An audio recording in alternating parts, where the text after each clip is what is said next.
Kodar railway station. गौरव एक ticket collector था और उसकी पोस्टिंग बंगाल के एक छोटे से इलाके में बने एक रेलवे स्टेशन में हुई थी। उस रेलवे स्टेशन का नाम था बेगुन कोडार रेलवे स्टेशन। रात का समय था और गौरव रिक्शे में बैठकर पहली बार वहां जा रहा था। गौरव वहां पहुंचा ही था कि उसका रिक्शे वाला हड़बड़ाते हुए गौरव से पैसे मांगने लगा। उस रिक्शे वाले के चेहरे पर पसीना साफ दिख रहा था। ऐसा लग रहा था कि वो किसी चीज से बुरी तरह घबरा उठा है। गौरव अपने वॉलेट से पैसे निकाल ही रहा था कि तभी वो रिक्शे वाला उससे कहने लगा, जल्दी करो साहब, मुझे जल्दी जाना है। गौरव के पास खुले पैसे नहीं थे। किराया 60 रुपए था और उसके पास 50 का ही नोट था। लेकिन इससे पहले कि गौरव कुछ कहता, वो रिक्शे वाला वही 50 रुपए का नोट लेकर वहां से तेजी से अपना रिक्शा लेकर चला गया। गौरव को उसकी हड़बड़ाहट थोड़ी अजीब लगी, पर क्योंकि वो स्टेशन देर से पहुंचा था तो उसे अभी बहुत काम था, इसलिए गौरव ने उस रिक्शे वाले को नजरअंदाज किया और स्टेशन के अंदर चला गया। स्टेशन पर पहुंचकर गौरव को वहां सफाई करता हुआ एक कर्मचारी मिला। गौरव जैसे ही उसके करीब गया, वो आदमी मुस्कुराया और अपना काम छोड़कर गौरव को स्टेशन दिखाने लगा। स्टेशन में एक टिकट काउंटर था और टीटी के लिए एक छोटा सा रेलवे क्वार्टर बना हुआ था। गौरव ने स्टेशन को जब पूरी तरह से खाली देखा तो उसने मजाक में उस कर्मचारी से पूछा, यहां इतना ही सन्नाटा रहता है हमेशा, या कोई आता जाता भी है? ये सुनते ही उस कर्मचारी ने कुछ अजीब सा जवाब दिया। उसने कहा, साहब, कोई गांव वाला आए या ना आए, वो तो जरूर ही आएगी। इतना कहकर वो कर्मचारी चुप हो गया। गौरव ने उससे पूछा कि वो क्या कहना चाह रहा है। इस पर कर्मचारी ने कोई जवाब नहीं दिया और बात को टालने के लिए वो गौरव के लिए चाय लेने चला गया। आज गौरव की उस स्टेशन पर पहली रात थी। गौरव ऑफिस में बैठा कुछ रजिस्टर्स अपडेट कर रहा था कि तभी जोर से ट्रेन के हॉर्न की आवाज आई। उस रात की पहली ट्रेन जो बेगुन कुडार रेलवे स्टेशन से गुजर रही थी, उसे चार्ट के हिसाब से तो स्टेशन पर रुकना चाहिए था, पर वो ट्रेन बिना रुके स्टेशन से आगे जाने लगी। इतने में गौरव ने देखा कि एक लड़की प्लेटफॉर्म पर ट्रेन के पीछे पीछे उसे रोकने के लिए भाग रही थी। गौरव जैसे ही उठकर प्लेटफॉर्म तक पहुंचा, वो लड़की उसे कहीं भी दिखाई नहीं दी। उसे लगा कि शायद ये उसका वहम होगा और इसलिए वो अपने ऑफिस में वापस आ गया। करीबन आधा घंटा बीता और एक और ट्रेन उस स्टेशन पर आई, पर वो भी बिना रुके वहां से निकलने लगी। गौरव ट्रेन के बारे में कुछ सोच पाता कि उससे पहले ही उसे फिर से वही लड़की ट्रेन के पीछे प्लेटफॉर्म पर भागती हुई दिखी। गौरव ने उस लड़की को कई आवाजें लगाई, पर वो लड़की ट्रेन के पीछे दौड़ती हुई आगे तक निकल गई। इस बार भी जब तक गौरव प्लेटफॉर्म पर पहुंचा, वो लड़की फिर से कहीं खो गई। गौरव को अब थोड़ा अजीब लगा, इसलिए उसने सोचा कि अगली ट्रेन का इंतजार वो प्लेटफॉर्म पर ही करेगा। उसे लगा कि ट्रेन का ड्राइवर उसे सामने खड़ा देख ट्रेन को जरूर रोकेगा। करीबन आधा घंटे बाद एक और ट्रेन आई। गौरव को स्टेशन पर खड़ा देख ड्राइवर ने ट्रेन को धीमा तो किया, पर एकदम से उस ड्राइवर के चेहरे का रंग उड़ गया और उसने फिर से ट्रेन की स्पीड बढ़ा दी और ट्रेन को उस स्टेशन के प्लेटफॉर्म के सामने से तेजी से निकाल के ले गया। गौरव ड्राइवर को आवाज लगाने ही वाला था कि तभी उसने देखा कि सफेद साड़ी पहने वही लड़की दौड़ती हुई आई और प्लेटफॉर्म पर भागती हुई ट्रेन से भी आगे निकल गई। गौरव को अपनी आंखों पर यकीन ही नहीं हो रहा था, क्योंकि वो लड़की गौरव की आंखों के सामने ट्रेन की रफ्तार से भी तेज भाग रही थी। ये देखकर गौरव एकदम सहम सा गया और वो दौड़कर अपने ऑफिस में आ गया और अपने आप को उसने अंदर से बंद कर लिया। अभी जो उसने देखा था उसे देख गौरव के होश उड़ चुके थे। वो अपनी चेयर पर बैठकर अपने आप को शांत ही कर रहा था कि तभी उसे ऑफिस की खिड़की से प्लेटफॉर्म पर जो दिखा उससे उसकी रूह कांप उठी। उसी दौड़ती हुई लड़की का आधा कटा हुआ धड़ हाथों के बल प्लेटफॉर्म पर रेंग रहा था। गौरव का चेहरा पीला पड़ चुका था। वो उस लड़की को देखकर जोर से चीखा और पीछे के दरवाजे से स्टेशन के बाहर भाग गया। गौरव दौड़ता दौड़ता स्टेशन से करीबन आधा किलोमीटर दूर आ गया था और उसे वहां फुटपाथ पर सोया एक आदमी मिला। वो आदमी घबराए हुए गौरव की आहट से अचानक उड़ गया। गौरव हांफते हुए उस बूढ़े आदमी को अपने साथ हुए हादसे के बारे में बड़बड़ाने लगा। फुटपाथ पर सोए आदमी ने गौरव की यूनिफॉर्म को पहचान लिया और उससे मुस्कुराकर कहने लगा कि अगर वो अपनी जान की परवाह करता है तो फौरन अपनी पोस्टिंग को बदलवा ले। उसने बताया कि बेगुन कुडार रेलवे स्टेशन भूतिया है। उसने कहा कि वो स्टेशन करीबन पिछले 40 सालों से बंद पड़ा था और 2009 में जब से वो वापस खुला तब से कुछ न कुछ उल्टा सीधा हो ही रहा है।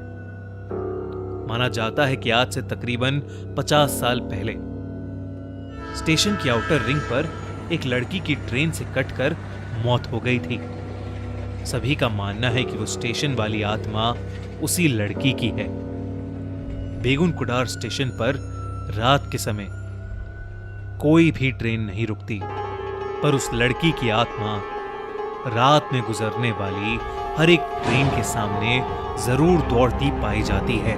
उसने कहा कि गौरव से पहले कई लोग जो यहां काम करने आए उन्होंने या तो अपना मानसिक संतुलन खो दिया या उनके साथ कोई दर्दनाक हादसा हुआ है, इसलिए यहां पर कोई भी काम नहीं करना चाहता और ना ही यहां से कोई रात में ट्रेन पकड़ता है। गौरव ने सब कुछ सुन लिया और उसी रात सब कुछ छोड़कर अपने गांव वापस लौट गया। इस वजह से उसे नौकरी से कुछ महीनों के लिए सस्पेंड भी कर दिया गया था, पर शायद उस स्टेशन को छोड़कर उसने अपनी जान बचा ली। आपको क्या लगता है, क्या बंगाल का बेगुन कुडार रेलवे स्टेशन सच में हॉन्टेड है? क्या इसे दोबारा खोल देना सही डिसीजन था? ये कहानी हमारे एक व्यूअर अमित ने हमें भेजी है। अब मैं आपको उसी के नजरिए से ये कहानी सुनाऊंगा। ये बात 2012 की है, जब मैं बिट्स पिलानी में इंजीनियरिंग कर रहा था। कॉलेज का फर्स्ट ईयर था और मुझे गांधी भवन हॉस्टल में रूम नंबर 138 अलॉट हुआ था।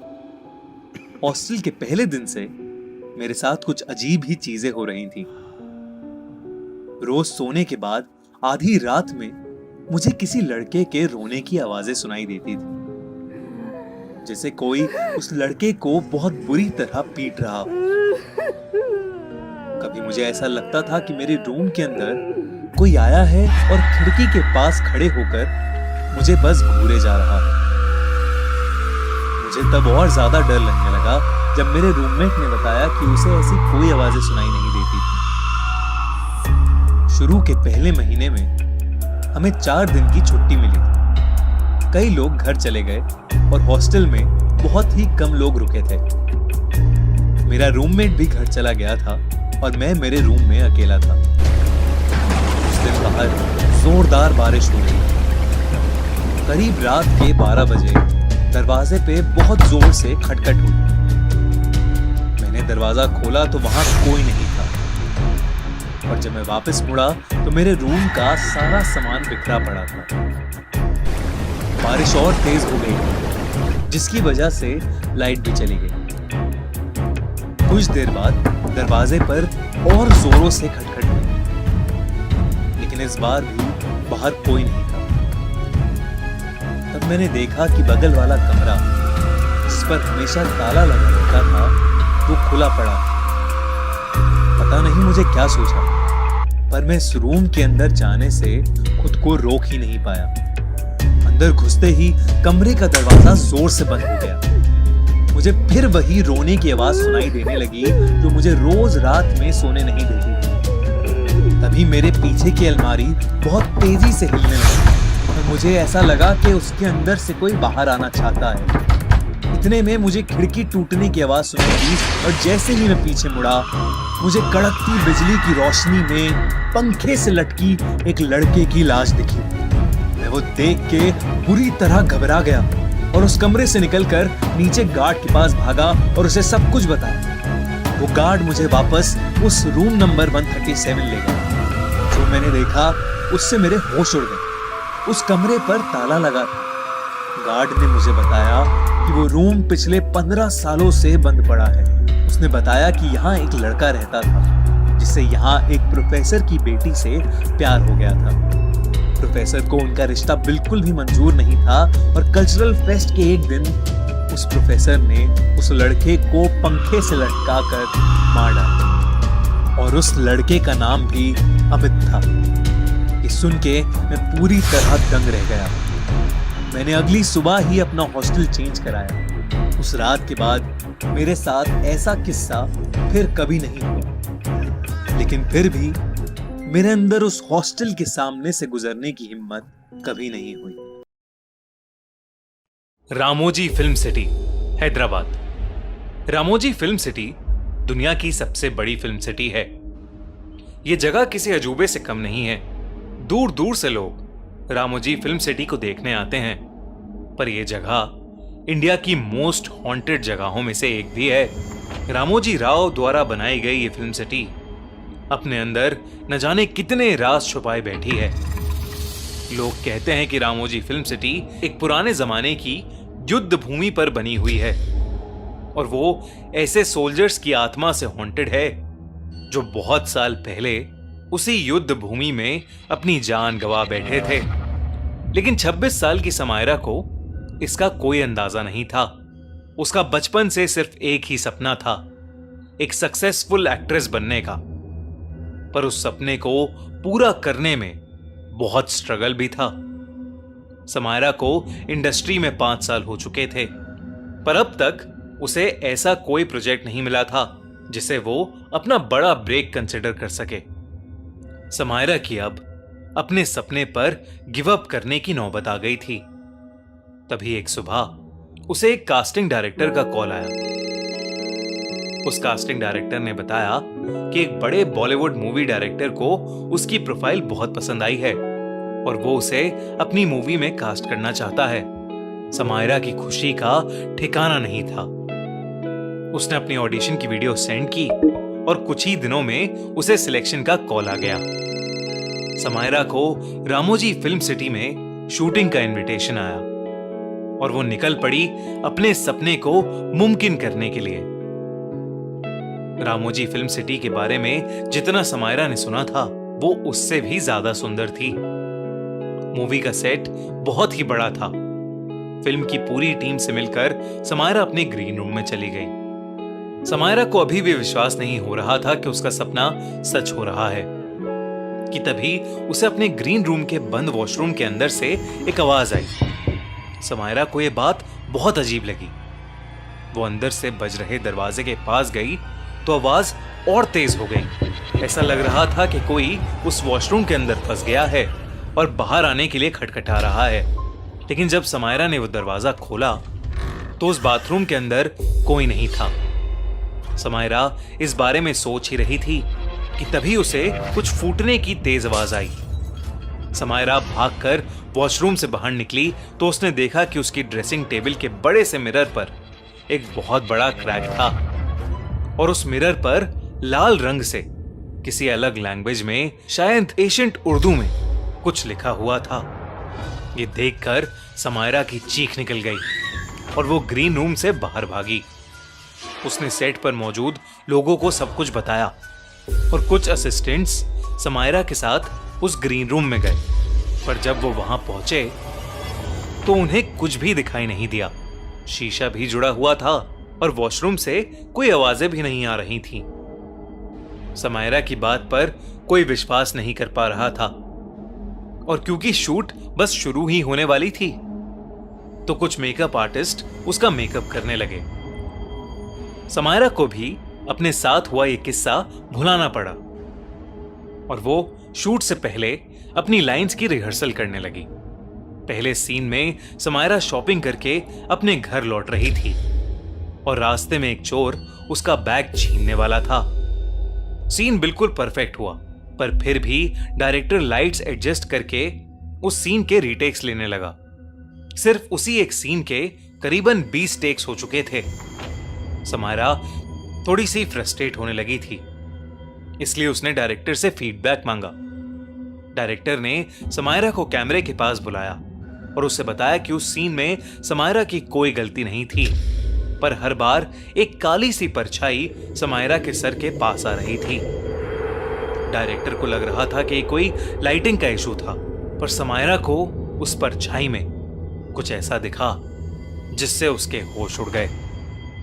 समायरा को उस परछाई में 2 लाल आंखें दिखी। समायरा अब घबराने लगी थी, पर वो आंखें सिर्फ वही देख पा रही थी।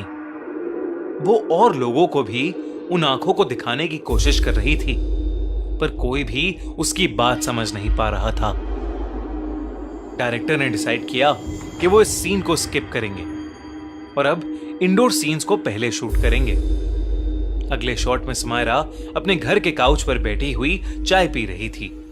उसी शॉट के लिए एक स्पॉट बॉय सेट के ठीक ऊपर से स्पॉटलाइट कैमरे पर डाल रहा था, पर अचानक से वो स्पॉट बॉय स्पॉटलाइट के समेत 20 फीट की ऊंचाई से नीचे गिर पड़ा और स्पॉटलाइट का कांच टूटकर सीधा उसके पेट में घुस गया। इस घटना के बाद पूरे सेट पर हाहाकार मच गया। उन्होंने स्पॉट बॉय के लिए एक एम्बुलेंस बुलाई, पर अपनी अधमरी आवाज में वो सिर्फ एक ही चीज कहता रहा कि उसे किसी ने पीछे से धक्का दिया था। अब सबको लगने लगा था कि उस सेट पर कुछ तो अजीब हो रहा है, पर इस घटना के बावजूद फिल्म के प्रोड्यूसर और डायरेक्टर अब भी चाहते थे कि एटलीस्ट उस दिन में एक सीन तो शूट हो जाए। इसलिए उन्होंने एक लास्ट सीन शूट करने का सोचा। उस सीन में समायरा अपनी डायरी में कुछ लिख रही थी और बस कुछ क्लोजअप शॉट्स थे। उस सीन को शुरू करने के लिए डायरेक्टर ने एक्शन बोला, लेकिन समायरा फिल्म की स्क्रिप्ट से कुछ अलग ही एक्शंस कर रही थी। जब डायरेक्टर ने देखा कि समायरा फिल्म के क्यूज को फॉलो नहीं कर रही, तो उसने जोर से कट चिल्लाया, पर समायरा फिर भी नहीं रुकी। समायरा अब अपना सर झुकाकर बस उस डायरी में कुछ लिखे जा रही थी। समायरा अब किसी अलग भाषा में कुछ बड़बड़ाने भी लगी थी। सेट पर मौजूद सभी लोगों को डर लगने लगा। तभी कुछ लोगों ने समायरा के करीब जाने की कोशिश की, तो समायरा अब एक पागल जानवर की तरह उन पर चिल्लाने लगी। उसका पूरा मेकअप उसके चेहरे पर फैल गया था। उसके बाल भी अपने आप बिखरने लगे और उसके चेहरे को ढकने लगे। समायरा अचानक बहुत ही ज्यादा डरावनी लगने लगी थी। वहां खड़े सब लोग कांप उठे थे। उसकी भाषा को कोई नहीं समझ पा रहा था, पर कुछ सेकंड्स तक चीखने के बाद समायरा अचानक ही जमीन पर गिर पड़ी और बेहोश हो गई। जब समायरा उठी तो वो एक हॉस्पिटल में थी और उसके पास उस फिल्म की एक मेकअप आर्टिस्ट बैठी हुई थी। उस मेकअप आर्टिस्ट ने समायरा को सब कुछ बताया और उससे कहा कि समायरा के बेहोश होने के काफी देर बाद अथॉरिटीज को दिखाने के लिए डायरेक्टर ने उस शॉट की क्लिप को प्ले किया और उस क्लिप में समायरा के सर पर वही काला साया दिख रहा था जो उन्हें पहले सीन में दिख रहा था। वो काला साया कैमरे के एकदम पास आया और उसके बाद रिकॉर्डिंग बंद हो गई। इस घटना के बाद उस मूवी की शूटिंग को वहीं बंद कर दिया गया। समायरा का सपना तो टूट गया, पर वो खुशकिस्मत थी कि उसकी जान बच गई। वो काली परछाई किसकी थी और आखिर समायरा के साथ ही ये सब क्यों हुआ, इसका जवाब किसी के पास नहीं है। जवाब है तो सिर्फ एक चीज का, कि रामोजी फिल्म सिटी वाकई हॉन्टेड है। इंडियाज मोस्ट हॉन्टेड विलेज, बेमनी गांव। वर्तिका को विश्वास नहीं हो रहा था कि उसके कॉलेज की बेस्ट फ्रेंड पायल की शादी हो रही थी। आज ही उसके घर पर पायल की शादी का कार्ड आया था। पायल का परिवार हिमाचल के बेमनी गांव से था और पायल की शादी भी उसी गांव में थी। वर्तिका बहुत एक्साइटेड थी क्योंकि वो पहली बार कोई पहाड़ी शादी अटेंड करने वाली थी। वर्तिका 2 दिन बाद ही अपना सामान लेकर बेमनी गांव पहुंच गई। गांव में घुसते ही वर्तिका पहाड़ों के नजारों में खो गई, पर तभी उसके सामने कुछ अजीब सा हुआ। एक आदमी जोर जोर से चिल्लाकर एक पेड़ पर अपना सर मार रहा था और उसके सर से खून भी बह रहा था, पर आसपास के लोगों को मानो उससे कोई फर्क ही नहीं पड़ रहा था। वर्तिका को उस आदमी के पास जाने से भी डर लग रहा था, पर उसने हिम्मत करके जैसे ही उस आदमी को रोकने के लिए उसकी तरफ कदम बढ़ाए, 2 लोग उस आदमी के पास पहुंचे और उसे बाजुओं से पकड़कर कहीं दूर ले गए। कुछ सेकंड्स के लिए वर्तिका सोच में पड़ गई कि तभी उसे अपने पीछे से किसी की आवाज आई, वर्तिका। वर्तिका ने पीछे मुड़कर देखा तो उसकी बेस्ट फ्रेंड पायल खुद उसे लेने के लिए घर से बाहर आई थी। पायल के हाथों में लगी मेहंदी देखकर वर्तिका उस पागल आदमी के बारे में भूल ही गई और पायल के साथ उसके घर के अंदर चली गई। घर के अंदर घुसते वक्त वर्तिका ने देखा कि कुछ पंडित पायल के घर के बाहर नमक से एक घेरा बना रहे हैं। मंत्र पढ़ते हुए वो पंडित पूरे घर के आसपास नमक बिछा रहे थे। वर्तिका ने पायल से इसके बारे में पूछा तो पायल ने बताया कि गांव में शादी वाले घरों को ऐसे ही बचाया जाता है। बचाया जाता है? ये सुनकर वर्तिका के मन में और नए सवाल आ गए थे। वो अपने सवाल पूछ पाती कि उससे पहले ही घर की बाकी औरतें उन दोनों को खींचकर तैयार होने के लिए ले गईं। कुछ ही घंटों में पायल और वर्तिका भी तैयार हो गईं और सभी लोग शादी के लिए निकल गए। मंडप में बैठे दूल्हा दुल्हन और उनके परिवार के लोग शादी की रस्में कर रहे थे। उसी रस्म के बीच पंडित ने पायल को मंडप में जल रही आग में घी डालने को कहा, लेकिन तभी पायल मंडप में बैठे बैठे अचानक से अपने सर को बाईं और दाईं तरफ हिलाने लगी। पंडित के दोबारा कहने पर पायल ने सीधा पूरा घी का डब्बा उठाया और उस आग के अंदर फेंक दिया। आग बहुत ज्यादा भड़क गई और पंडित का एक हाथ आग से जलने लगा। वर्तिका मंडप के पास ही बैठी थी और ये देखकर उसकी आंखें फटी की फटी रह गईं। देखते ही देखते पायल के हाथों का रंग काला पड़ने लगा और वो जोर जोर से अपने हाथों से जमीन पीटने लगी। घूंघट के नीचे उसका चेहरा तो नहीं दिख रहा था, पर उसके काले हाथ देखकर वर्तिका की हालत खराब हो गई थी। पर मंडप में बैठे लोग वहां खड़े होकर बस पायल को देख रहे थे। उनमें से कोई भी डरा हुआ नहीं लग रहा था। वर्तिका को यह बात और भी ज्यादा अजीब लगी।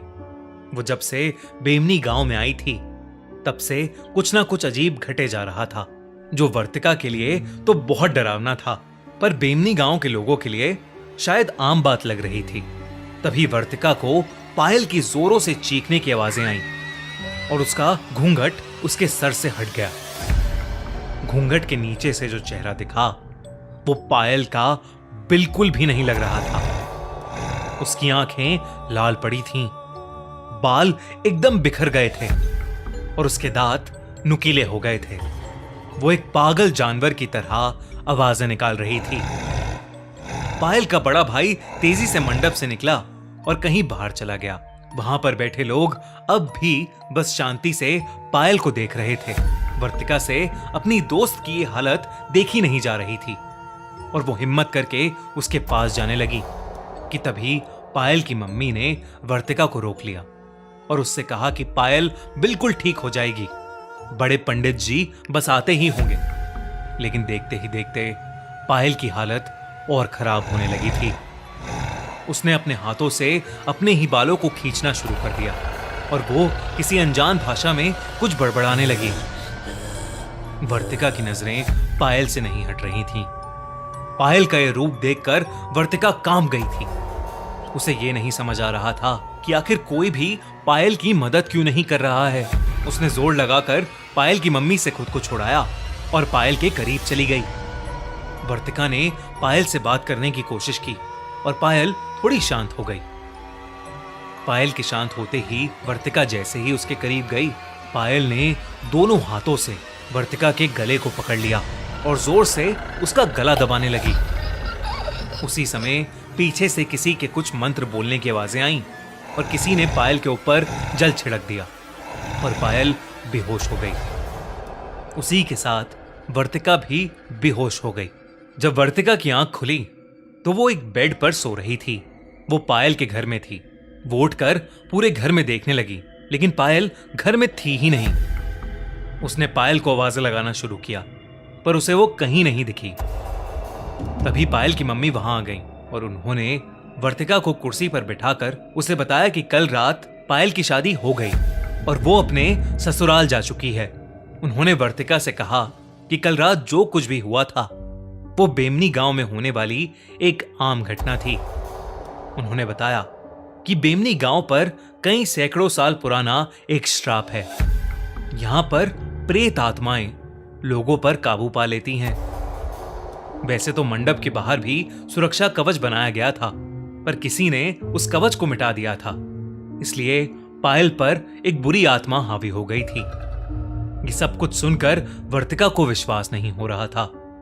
उसने पायल को फोन किया तो पायल बिल्कुल सही सलामत अपने नए घर में थी। वर्तिका उसी दिन बेमनी गांव छोड़कर अपने घर वापस चली गई। उस गांव और उस शादी को शायद वर्तिका कभी नहीं भूल पाएगी। क्या बेमनी सच में शापित है या ये सब सिर्फ कहानियां हैं? आपको क्या लगता है? हमें कमेंट्स में जरूर बताइए। आज जो कहानी मैं आपको बताने वाला हूँ वो मेरे दिल्ली में रह रहे एक अंकल के साथ हुई एक सच्ची घटना पर बेस्ड है। 2012 दिवाली के शुभ उत्सव पर मेरे अंकल सुनील के साथ कुछ ऐसा अशुभ हुआ जिसकी वजह से वो उस दिवाली को कभी याद नहीं रखना चाहते। पूरा दिल्ली दिवाली की रोशनी में चमक रहा था। सुनील ने भी अपने परिवार के साथ इस उत्सव को खूब जम के सेलिब्रेट किया, पर उनको ऑफिस के काम से अर्जेंटली अहमदाबाद जाना था और देर रात में 4 बजे की फ्लाइट बुक्ड थी। एयरपोर्ट पर जाने के लिए उनको दिल्ली कैंट रोड से जाना था। कहते हैं दिल्ली कैंट एरिया इंडिया की सबसे हॉन्टेड जगहों में से एक है, पर ना ही वो भानगढ़ की तरह कोई खंडर है और ना ही उस जगह का कोई डरावना इतिहास है, बल्कि ये एरिया शहर के बीचों बीच किसी भी आम कॉलोनी की तरह ही है। और तो और ये इंडियन आर्मी ऑफिशियल्स का घर भी है, पर फिर भी इस एरिया को काफी भयानक माना जाता है। सुनील को इसी एरिया से निकलकर एयरपोर्ट जाना था। ऊपर से दिवाली की रात अमावस की रात होती है और कहा जाता है कि इस रात भूत प्रेत की ताकत दुगनी हो जाती है। पर सुनील का इस रास्ते पर काफी आना जाना था और उन्होंने कभी ऐसा कुछ महसूस नहीं किया जिससे उन्हें डर लगे। रात के 2 बज रहे थे जब सुनील अपनी वाइफ को लेकर टैक्सी में एयरपोर्ट की ओर निकले। दिल्ली कैंट रोड के आते ही कुछ ही देर में सुनील को रोड के कोने पर खड़ी सफेद साड़ी में एक औरत दिखी जो अपने हाथ के इशारे से लिफ्ट मांग रही थी। सुनील ने सोचा कि इतनी देर रात ये औरत इस सुनसान रास्ते पर क्यों खड़ी है और उन्होंने ड्राइवर को गाड़ी रोकने के लिए बोला।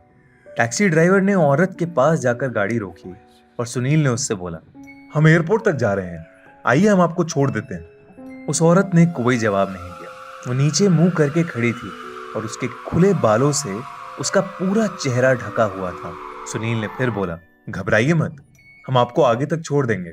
उस औरत ने फिर से कोई जवाब नहीं दिया। तभी साथ बैठी सुनील की वाइफ को एक अजीब सी घबराहट शुरू हो गई और उनको चक्कर आने लगे। वो हांफते हांफते बोली, सुनील सुनील चलो यहाँ से, प्लीज चलो यहाँ से। सुनील ने बगल में देखा तो उनकी वाइफ का चेहरा सफेद पड़ गया था। उन्हें अब लगा कि जरूर कुछ गड़बड़ है और उन्होंने ड्राइवर को गाड़ी स्टार्ट करने के लिए बोला, और वो ड्राइवर उस औरत की तरफ देख रहा था और उसे किसी चीज का कोई होश नहीं था। तभी उस औरत ने अपना मुंह उठा के सुनील को देखा। सुनील ने उस औरत का भयानक चेहरा देखते ही ड्राइवर को जोर से हिलाया और चीखा, ड्राइवर गाड़ी भगा। ड्राइवर होश में आया और उसने तेजी से गाड़ी को आगे भगाया। खिड़की के बाहर वही औरत गाड़ी के साथ हवा में भाग रही थी। सुनील ये देख के बहुत ही ज्यादा डर गए थे और बुरी तरह पसीने पसीने हो गए। सुनील की गाड़ी की स्पीड 100 किलोमीटर पर आवर से ऊपर होगी, लेकिन वो उनका पीछा ही नहीं छोड़ रही। दिल्ली कैंट से बाहर निकलते ही उनकी गाड़ी का एक्सीडेंट हो गया। सुनील की आंख अगले दिन हॉस्पिटल में खुली। उनको मालूम हुआ कि उनकी वाइफ कोमा में चली गई है और उस ड्राइवर की एक्सीडेंट होते ही मौत हो गई थी। करीब 4 महीने बाद उनकी वाइफ कोमा से बाहर निकली और अब दोनों ने वापस अपनी नॉर्मल जिंदगी जीना शुरू करा। मगर उस दिन से लेकर आज तक सुनील दिवाली नहीं मनाते और उस दिल्ली कैंट वाले रास्ते के आसपास भी नहीं भटकते। अगर आपको ये वीडियो अच्छी लगी तो हमारा चैनल खूनी मंडे सब्सक्राइब करना बिल्कुल मत भूलना।